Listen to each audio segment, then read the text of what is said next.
Our podcast partner for this session is Launchora.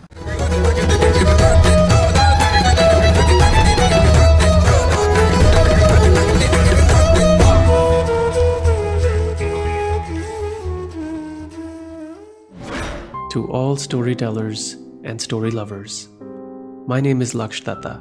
I host and produce the Jaipur Bites podcast, where you can hear many of the amazing sessions from the Jaipur Literature Festival. I also produce a few other podcasts, as you can see right here. English, Hindi, fiction, non-fiction. If you see something you like, maybe you can take a screenshot of this right now. I'll give you a second. And tune in later. Find them on your favorite podcast app. Welcome back to the 14th Jaipur Literature Festival here at the front lawn at Diggi Palace, protected by Dettol. It's our pleasure to present today From Streets to Tweets, the era of digital activism, Avijit Michael and Nida Hasan in conversation with Abhinandan Sikri. The power of the tweet, the like and the share, and other digital interventions have never been more evident as online avenues become increasingly viable sites of protest. They offer invaluable potential for raising awareness, engaging in structural critique, mobilizing support, as we've seen, and driving action, while also allowing for a range of negative mirror activities.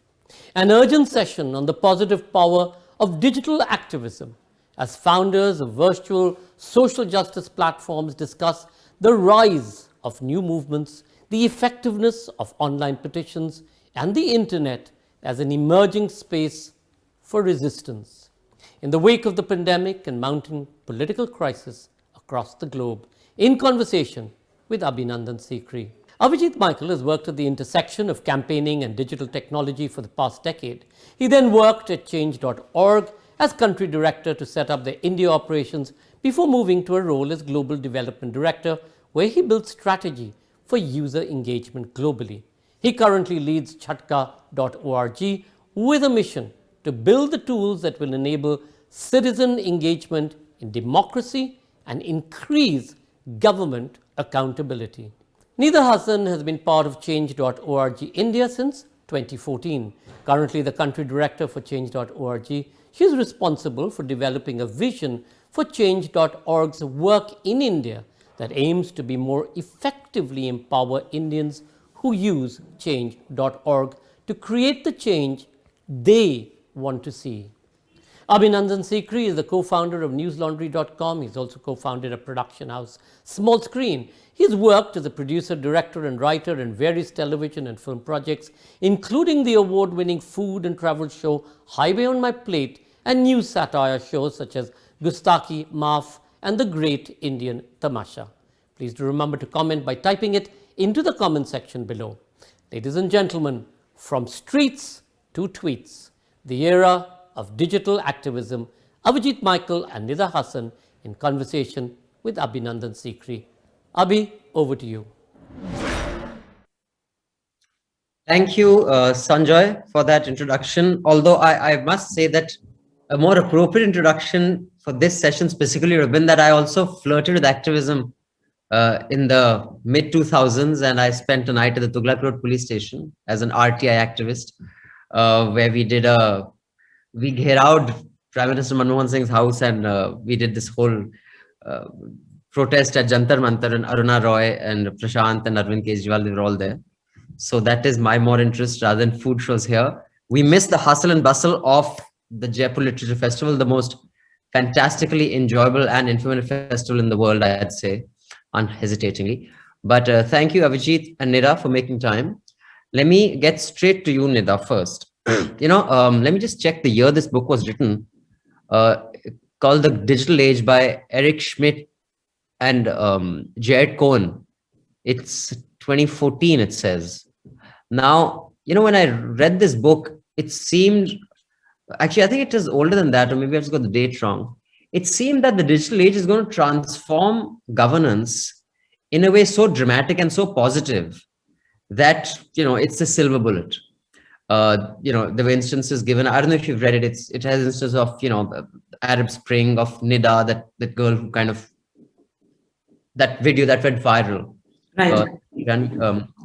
Now, and it predicted a lot of what journalism, how it's going to change. It's going to become more brave and more independent because of the anonymity that the digital age will present, and people from inside can give you stuff outside, just like was happening in the Arab Spring. But about 8 years after having read that book, that's not quite how it's panned out. The pushback towards activism seems more powerful online than the push to positive activism. Is there a metric that change.org has been able to measure of all the petitions that you get? How many actually lead to policy change? How many lead to conversations at policy level? Is there any data that we can kind of look at when we discuss the subjective side of this? Well, at Change.org, I don't know if I can say that I joined in 2014, and I can't say that things have changed drastically for the worse in the past 5 years for us. They've actually they've become better.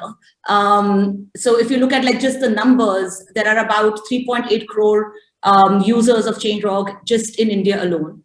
On an average, we get about 6,000 petitions being started per month.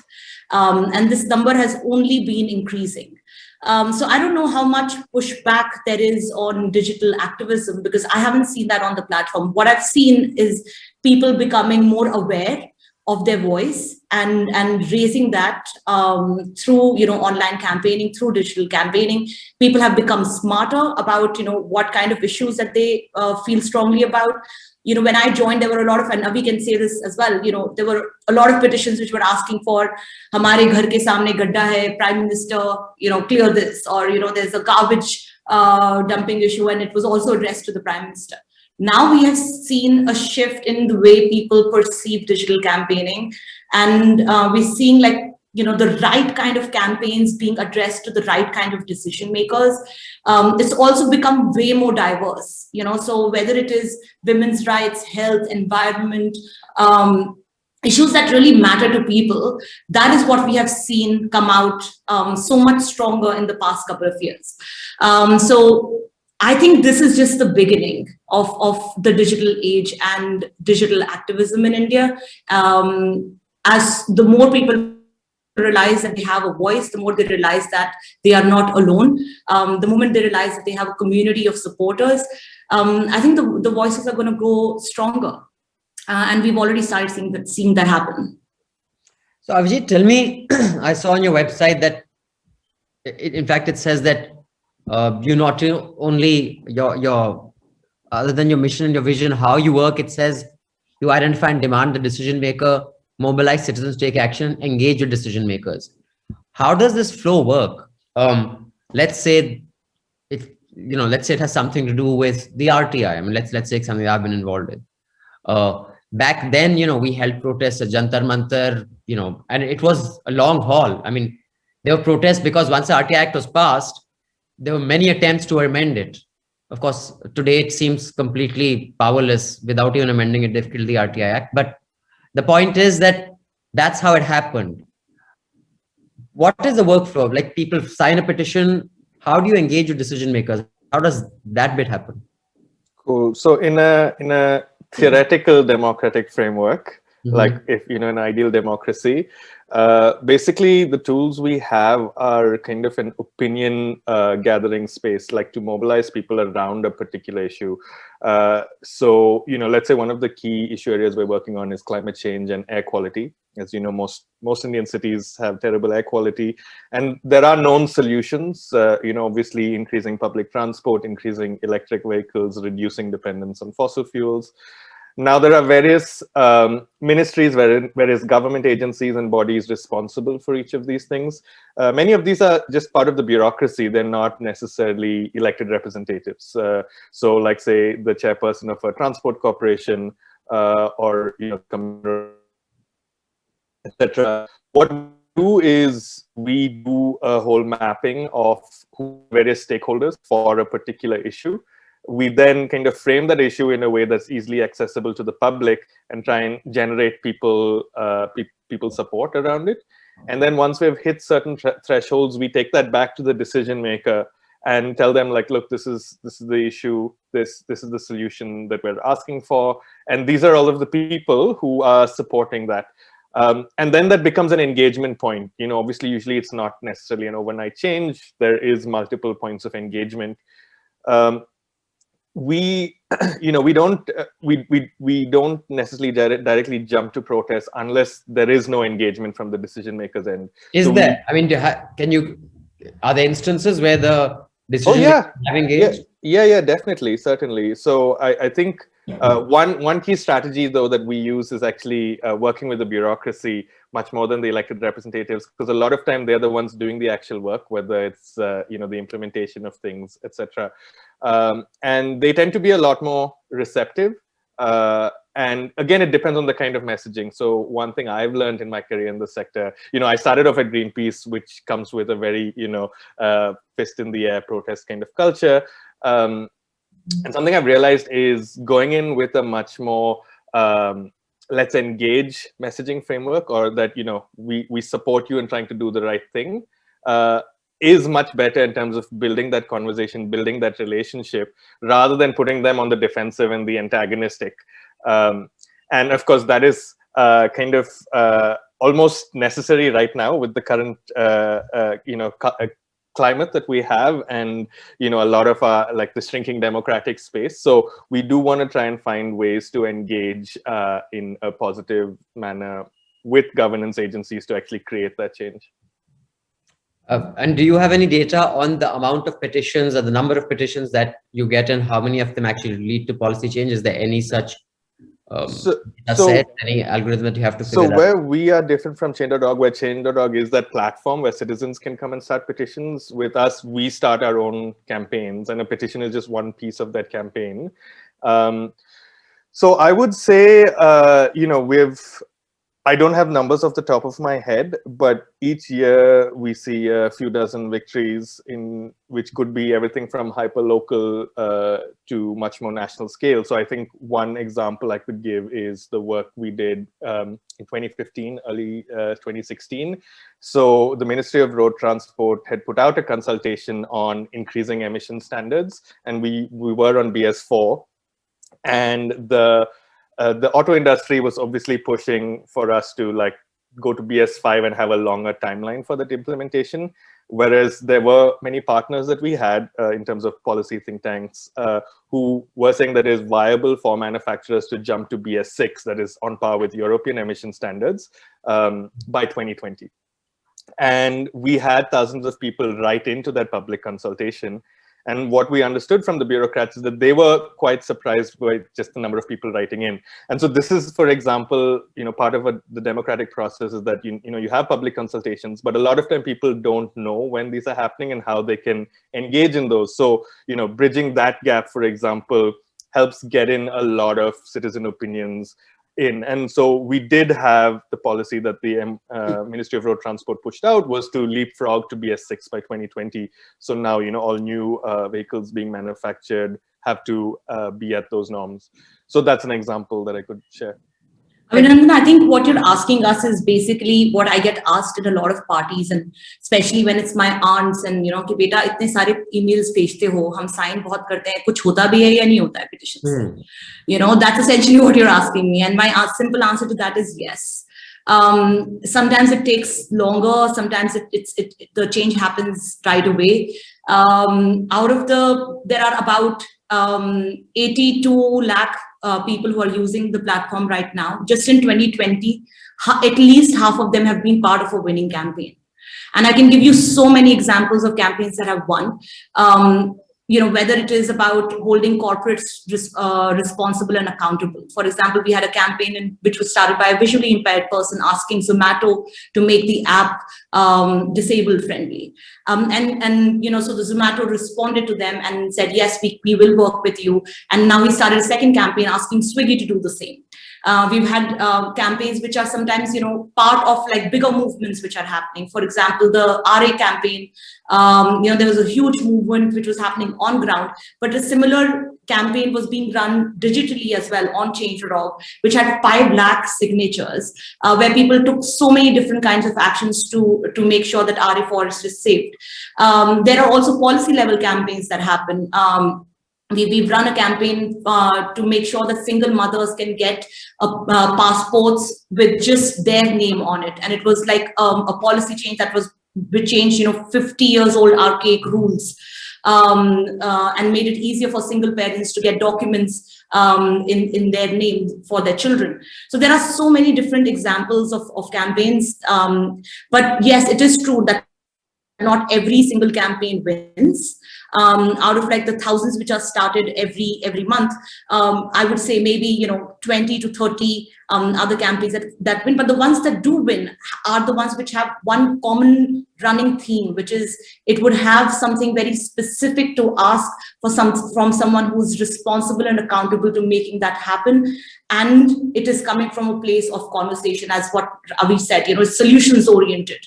And then, yes, of course, like it takes sometimes years and years to make change happen. Sometimes it happens in just a span of a few days. So whether it is your road, which is broken outside your house, to a massive policy level change, like increasing the health budget, we see like a diverse set of campaigns coming in, and yes, online petitions do work. So, one second. Go ahead. A specific question is that, I mean, I get, what this or change.org does, this is what Jhatka does, and I get, this is what we do, this is why we do it, this is why we're effective. But for any phenomenon, not organization specific, but as a consumer behavior or as digital audience behavior to change, data is very effective, which is what makes Facebook and Google the most effective organizations in the world, whether it's a government or a private sector. It is the most effective because they have data that says this is the amount of engagement this kind of post gets. This is the kind of engagement this kind of post gets. So having that data, I mean, I don't have a doubt that some, do work, but I think data that can kind of dashboard for you what works in what context is an efficient kind of mechanism to make that behavior more rewarding. So that's the reason I asked. And I think that would be helpful for everybody if someone had that data and there was some sort of sentiment analysis to it, because that technology is available and is being used by lots of other people in very effective ways. Now, I do have this complaint. I will say, I've said it on my podcast on Newslaundry. We have a podcast called NL Hafta, and I keep whining about that when I was in my 20s, I went to so many morchas, I went to so many marches, I went to so many these things. But when I see, my nieces, nephews who are in college, they're happy signing petitions. And in my view, with petitions, the private sector reacts. Like you said, Zomato, you can shame the private sector into something. You can't shame the governments into anything, because the only thing they look at is electoral prospects. So have you seen a very different approach when you're trying to shame a private sector into doing something, because they are very PR conscious, but governments aren't PR conscious. They are only electorally conscious. So is there any significant difference in how you approach this, or how people approach it, or any, light you could shed on what is a better way for what particular kind of an organization? Yeah, go ahead. I think, surprisingly, the campaigns which are targeting corporations are a lot tougher to win than the ones targeting the government. And it's just because, corporations sometimes they just go silent. They don't respond. They don't want to engage in conversations with the government, and whether it is bureaucracy or elected officials.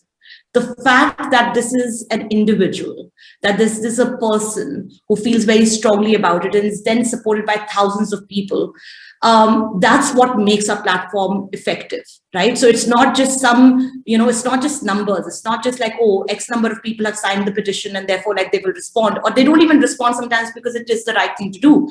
But the moment you create a narrative around it, right? The moment you say, you talk about like personal stories and personal issues, suddenly the government listens and responds. Let me just give you an example. There's a woman called Bhavya who was sexually harassed near a metro station in Delhi. And she started a campaign asking for the Delhi government to have well-lit areas around metro stations, across all metro stations in Delhi. The fact that there was a woman who was gone through that experience herself of being sexually harassed, and she came up with like an ask, which was something that was implementable. She went and met Satyendra Jain. She had that, sort of across the table conversation with him and said, this is what I want. This is my personal experience. X number of people are supporting me, but I really need an assurance from you. And the way the tool works is that it's a two-way communication, right? So it's not just one person starting a campaign and people supporting it and it doesn't go anywhere. It is a two-way communication. So Satyendra Jain then responded to her petition saying, yes, we are going to do this. We are going to install lamps and street lights across Delhi. We're doing a survey of like the dark zones, and Bhavya was involved in that process as well. And there are many such examples of the government responding to campaigns. We have, Arvind Kejriwal as a verified decision maker on the platform. We have Devendra Fadnavis, the current Chief Minister of Maharashtra, who's a verified decision maker on the platform. Nitin Gadkari has responded. So there are many politicians who understand the power of a platform like this. Verified decision maker, what does that mean exactly? It just means that they have a profile on Change.org. So we're in touch with their teams to make sure that all the campaigns which are addressed to them, there is somebody seeing that. They respond to the petitions that they feel comfortable in responding to, and not all of them are yes, we'll do what you want to say. Sometimes it's also yes, we understand your concerns, and maybe this is the next step, and that's also okay, because what it does is just it opens that two-way process. So it's not just one tweet that a minister sends out, and so one-way communication. People then like and share the tweet. It is actually something which is very concrete, actionable, that the decision makers then put together and convey to the citizens. And sometimes, yes, it is हमने committee बना दी है, हम वो काम करेंगे. But sometimes it's also ये हम करना चाह रहे हैं, ये आपका timeline है. We will make sure that this happens, and it does happen. Yeah, Avijit, your experience has been similar when it comes to corporations that depend more on the digital, platforms like Zomato or general old school brick and mortar corporations and governments. So I would say there would be different strategies for how you approach both, and it's really got to do on the individual, and the decision maker that you're asking to create this change. So as now Twitter is a channel that a lot of government officials and elected representatives use. So there is a PR aspect on Twitter as well. And so, getting people to share a petition actually builds that buzz around it. I do want to say to, the points that you raised about people clicking and, what's called clicktivism is that, a petition is just a tool as a part of a larger strategy. If you don't have a larger strategy of how you're going to use all these people you have engaged through the petition in itself is not going to work. It's not like some magical thing that, you click and then the issue gets solved. So for us, a key part of it is really understanding how do we take all of the opinion and, the mobilization around that petition to the decision maker.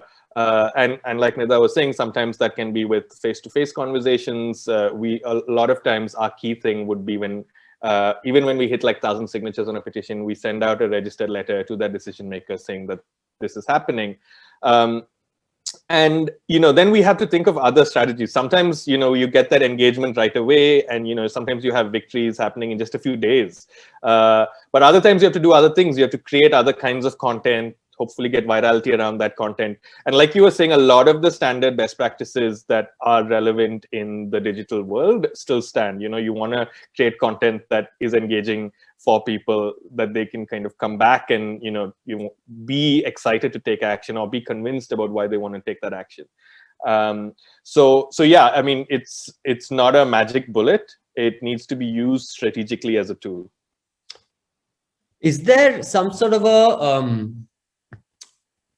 a standard by what is the kind of petition that you allow on your platform, and generally that you find get a lot of traction? For example, social media, which is a little more unfettered. I mean, although they have taken down Donald Trump's Twitter account recently, but there are a lot of others that they haven't taken down.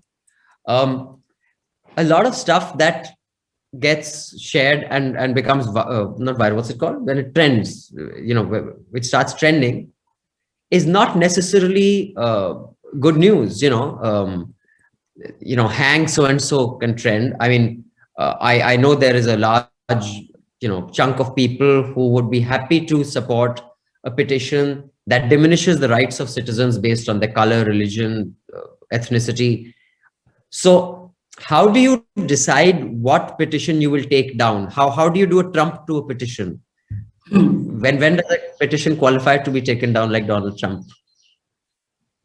So as I said, there are close to 6,000 petitions which are started every month, and we are very aware of the fact that an online petition like Twitter, like Facebook, can also be used to cause harm, and we become a lot more, I think, in the past couple of years, especially after the Black Lives Movement happened in the US, become very aware of the power of digital platforms, but also how they can be used to just generally create harm in society.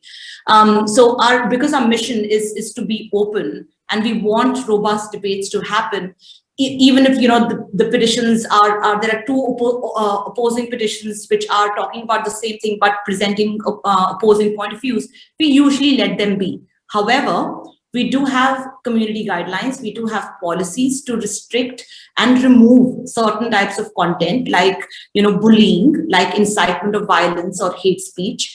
And we've set these three different sort of values that guide our policies, which is being open, being safe, and being empowering.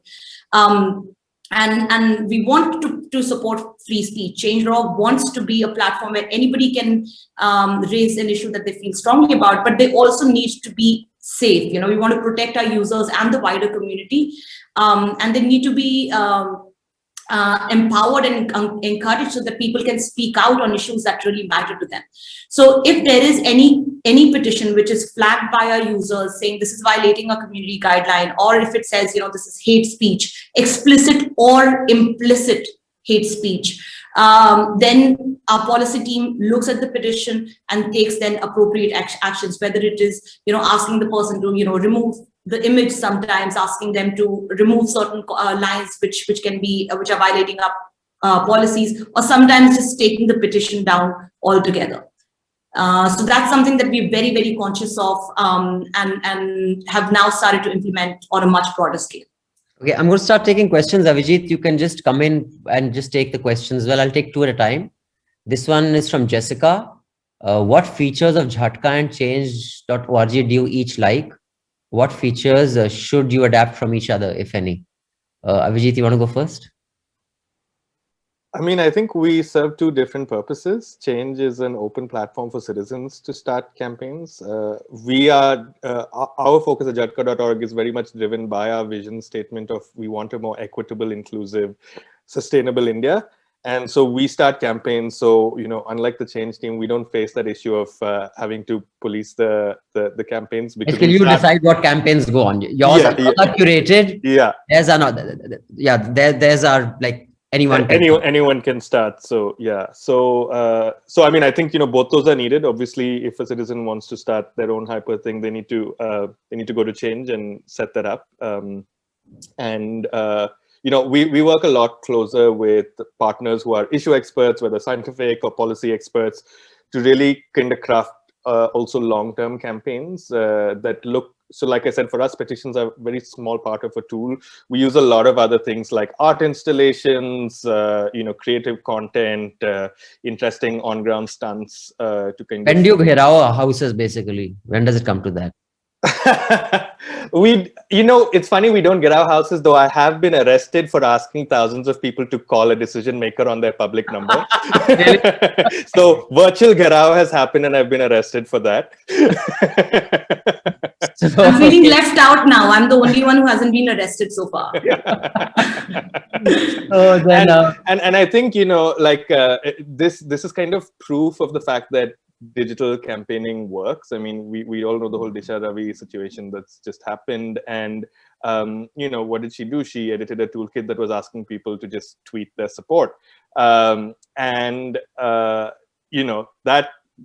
the government is aware of the influence and impact that could have, and therefore, they're trying to do these things that stops people from wanting to do that, and puts a bit of fear into people's minds. So I think that is a testament to the fact that this does work, and more people should be involved. Okay, Nikhil asks, Nida, you can take this. How do you think social media and social media activism have elevated social justice movements, and how to deal with so much of misinformation? Now, that the second part, I have done about 25 conferences I have attended and done panels. No one has an answer to that yet, Nikhil, but I'll let Nida handle the first part. How has it elevated social justice movements? In so many ways. I already gave you the example of the RA Forest. During the CA protests as well, we had so many petitions being started. Same thing happened with the farmers' protests right now. Sometimes you don't always have to sign a petition because it's going to win. Sometimes you just need to register your protest, and you just need to register the fact that you were part of this movement. And sometimes, you can't, it's impossible for you to be on ground, and the pandemic was a great example of that. People just could not be on the ground. And so we saw like 12,000 petitions being started in the first month of the lockdown, asking for a variety of things. So whatever is happening in the country, I see that being reflected on the platform, and it just shows that sometimes people just need to feel heard, and they feel that they have contributed in some way, and it is effective. As Avi has already said, I think the decision makers in the country are taking online platforms a lot more seriously, online petitions, online campaigning more seriously, and so it's only a matter of time when every time there will be a protest on ground, a similar movement is happening digitally as well. Okay, Trishta asks, do you think the short-term memory of the internet means that important issues get diluted quicker? And what do you do about the increasing crackdown on digital activism or even sharing content like Disha Ravi? Well, you've addressed the Disha Ravi question even before Trishta asked it, but what was the first bit? Do you think the short memory of the internet means things get diluted quicker, while they may make a big noise, but they kind of have a very quick, it has a inverted V-shaped impact? This is where I think the people who are leading a particular campaign need to make sure that that buzz is maintained, because you're absolutely right. Public memory is short. The internet has so many competing priorities, and so we need to think of ways to keep that issue alive and keep people engaging. It's not easy, so you need to think of creative tactics beyond the point, and also ways to because creative tactics can also then get your traditional media interested in it and reporting about it, which then has a feedback loop effect as well. So yeah, I think it just needs creativity and innovation to be able to keep it alive.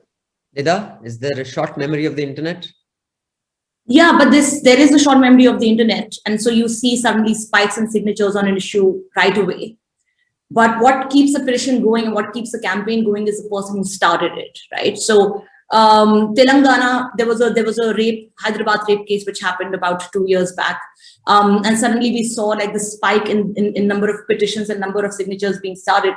And a woman called Spurti, she started a campaign asking for a women's commission, a functional women's commission to happen in Telangana.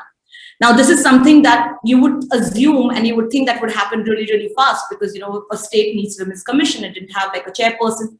But it actually took her 2 years, 5 months, and 27 days of campaigning, of filing multiple RTI queries, writing to the president, meeting the National Commission for Women, and of course, the support of 35,000 people, that finally now on just last year, I think on the 27th of December, finally the Telangana state government came up and now it has a women's commission, a fully functional women's commission, and a chairperson.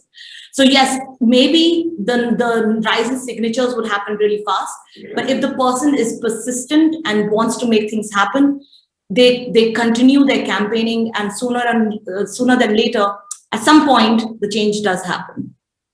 Okay, this And question just to jump is from... to I wanted to address the second part around the crackdown. I think it really depends on the issue area you're working on. And so you need to do a kind of risk assessment as a digital activist, because it depends on what kind of vested interests are against the campaign you're running. And sometimes very strong, especially in the environmental sector, there can be that pushback, and then you want to make sure that you know your rights. You probably are lawyered up, or you have contacts to lawyers, just so that you can trigger that in case something happens, because it is possible in the current climate. So Ms. Joshi asks, question for all: how does showing up at a rally sorry, with written messages and boards compare to simply tweeting about it from your sofa? Can you share your respective experiences from streets to tweets? Which one do you prefer? Nida, you want to go first? I prefer the streets, but the streets are not necessary all the time. You don't have to be on the street to make change happen, and that's something that I have learned over the past couple of years. Yes, when there is something that you feel very strongly about, this bigger movement happening. Yes, you need to be on the streets, holding that placard and doing that march, and I have done that personally.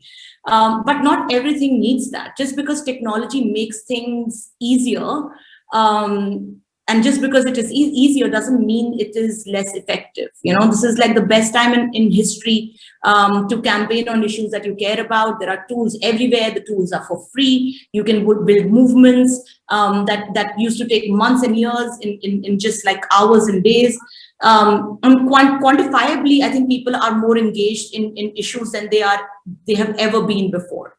So signing an online petition and demonstrating support for causes on social networks can make it feel like it is just clicktivism or slacktivism and all of those words. But just because the generations before have done things differently doesn't mean that the way this generation is doing things is slacking. It's a different type of activism, and I think it's highly effective. Avijit, sorry. Yeah. I have a lot of questions. So Avijit, I think we just have I think we have another 8 minutes, so Okay. I have 5 questions. So let's try to get all them in. No, I think it really both have their values, but I don't think one is less or better than the other. It is possible to get a lot of momentum built just from people taking part from their own homes. And there are a lot of challenges that people might face in being able to get out onto the street, right from where you're located, your ability, your mobility, your gender, your privilege. So many factors might prevent you from getting out on the ground, which you could do from home. And I found, like I said, sometimes just having thousands of people call up a decision maker has a lot more impact than people standing on the road somewhere where they might not get seen. Because, if you are at a protest, you need that protest to be reported and seen digitally by more people to really have that impact, because it's the whole if a tree falls in the forest and no one sees it. So how do you really get that message out there, I think is much more important. Yeah, I think that escalation, I think, is excellent of doing it digital, then, call, then physical. And I guess like any army, you have to have the infantry, you have to have the telecom, you have to have the battery. So you kind of, and whoever is best at whatever does what they do. Abhinandan Prasad asked, how can social media activists prevent the spread of misinformation? They can't, Abhinandan. That, like I said, this is the biggest companies in the world and the biggest governments in the world are figuring out how to do this and also how not to do this. So this is way beyond. I think everyone should educate their networks about how to spot misinformation. That's the only way, I think. Yeah. Prajakta asks, what is the most effective way to bring digital activism onto the streets? Is there anything that you observe that there's this specific set of circumstances that create the perfect storm that the digital comes out on the street? Anything? I think during Nirbhaya, this happened. There was a petition that was started way before the protest went on ground.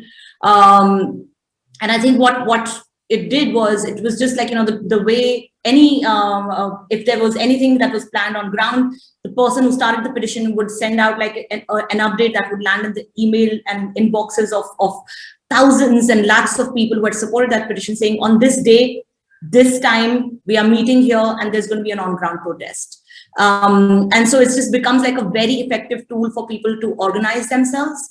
And we've seen that happen many, many times. Sometimes I've also seen people send message to thousands of people and only 10 people show up. But though even those 10 people showing up in front like of a government office or in front of like a corporate's head office really creates like that sense of, okay, we need to do something about it. We need to take some action. So I don't think, as we already said, an online petition by itself would ever win. It's all about escalation tactics, what is working. We've had escalation tactics where we sent sanitary pads to a bureaucrat's office because we wanted sanitary, like the person who started the petition wanted sanitary napkins to be included in the women's shelters in Assam. And that tactic worked really well. And so you don't need sometimes on-ground protests as well. But it is possible. It's just like a way for you to organize yourselves and for people to get lots of information very, very quickly, very, very fast. Okay. Avijit, given the urban-rural divide, this question is from Suvanchkriti. Given the urban-rural divide in digital penetration, how does digital activism hope or aim to make rural voices part of public consultation process? Very good question. How do you This is a really great question, and I think here we're partly banking on the increasing penetration of and cheapening of data to tackle that. We particularly have experimented a bit with using IVR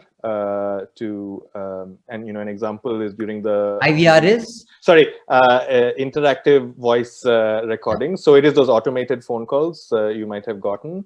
It works very well with rural audiences. During the pandemic, during the lockdown, the height of the lockdown, we ran some campaigns in Maharashtra. We had some funding to set up helplines that provided information that was not available on the government helplines, like what are the schemes accessible, where could you get rations and supplies. And through that, we discovered that a lot of corruption in the PDS system, which then became campaigns that we tackled. So there needs to be innovative ways to also reach out, and of course being available in vernacular is key to that. That's a fantastic way. It's been used actually as a great marketing strategy as well. This is a very good question from Ananya, which I want to take before we run out of time. Avijit brought up traditional media. In what way do your organizations or platforms engage with these avenues, considering the widespread disillusionment with media and journalism, and rightly so. So yeah, since they are a huge part of creating impact or manufacturing consent, other than dealing with decision makers and policy makers, how do you engage with them, or do you have any plans to engage with them? Where do they fall in your equation? Nida, you want to go first? Yeah, so there's a whole branch in digital campaigning called media campaigning. And the whole idea of media campaigning is that you map out the stakeholders, right? So if your campaign is, say, on animal rights or say environment, right? So you look at like all the journalists who've been writing about environment, who are the beat reporters, who are like the editors who are likely to approve or disapprove, and how do you make the story happen? What are the news spec that you're going to give to the journalists? And so this is also something that people have started doing really well, where we've seen petition starters or people who start petitions on the platform do that mapping and stakeholder mapping of who all are the journalists who are most likely to report about it, and not just say, listen, many petitions start kari hai. Giving them like a news spec was on this day, say on Environment Day, and let's talk about this issue, right? And I think media is a big ally. There was a kid that who had Down syndrome, and we partnered with CNN, and now it's News 18 now. But we partnered with them. They ran like a full 1 day long campaign, and this kid who was suffering from a rare genetic disorder finally got like the medicines that he wanted because the minister made a commitment on live news channel, right? So media campaigning is a very, very effective tool. I think media is an ally, and now because there is, media is no longer just 1 or 2 TV channels. It's just so much more. There's news laundry, there is news click. We can have there are so many reporters trying to find original stories that if you have that original story and you have that news spec, it is likely that the media is going to read about it. Avijit? Yeah, so I mean, I think it really also depends on your strategy of who is your target audience, because different media houses cater to obviously different target audience, and sometimes it is about getting to a decision maker, right? And what kind of media they find and is useful for them. And to give you an example, some 10, 12 years ago, just saying that you have a petition that is started on an issue would be a news event. Today, it's not, obviously, because there's so much of them. But instead, how do you create creative tactics? So like I was saying, we work on air quality. And what we did is we created a billboard that breathes. So it has a pair of forked lungs on it that actually pulls in live air and turns black. And we took this to Delhi and it went black in, I think, 2 or 3 days. And that installation, it didn't have a political message. It just said, this is what you are breathing. It was on Republic TV primetime. I'm sure it's one of your favorite channels, Abhinandan. But for me, it was, being able to break through the political divide and kind of reach those viewers by doing something creative around that topic. So I think you need to kind of think of what media houses you want to be in, for what purpose, and then, how do you take your story to them in a way that they would report it. So, I think that's a good takeaway, which all of us can use in our lives. Thank you so much. Creating the biggest reality show or circus always helps. Now, we may mock Trump and others for it, but if you can pull it off, have a mascot, have an event, and make it watchable, it makes a difference. And you can do it for something good, and you can do it for something terrible too. Thank you so much, Avijit and Nida. And thank you, Jaipur Lit Fest. I hope to be back at the lawns of Diggi for a wonderful, wonderful festival. Please stay on for the next sessions. And thank you for watching. Thank you, Avijit. Thank you, Nida and Abhinandan, for this incredible session. It is so timely, especially today when we've seen online and digital activism really being threatened by all of the laws that are being brought to prevail against any kind of protest and comment online. Thank our celebration partners, Diageo, and thank you all for watching, being such a great audience. Remember to stay logged on. You can go on to the Darbar Hall to see what's happening there, or stay on here on the front lawn. Remember to log on online at amazon.in, buy your books, and of course, go on to visit our lovely artisans platform, which is Earth Fables. As you're aware, all of us have been critically impacted, so any kind of money that you can reach out and donate to us at Teamwork, we would be hugely thankful to. I know many of you have already done so. We would love it if many more of you were able to contribute. Please remember to tweet using hashtag Jaipur Literature Festival 2021, and our handle is at Jaipur Lit Fest. Do remember, let's make celebration and words count, and let's get it to trend rather than hatred. The festival and all of us is protected by Dettol. Take care, stay safe.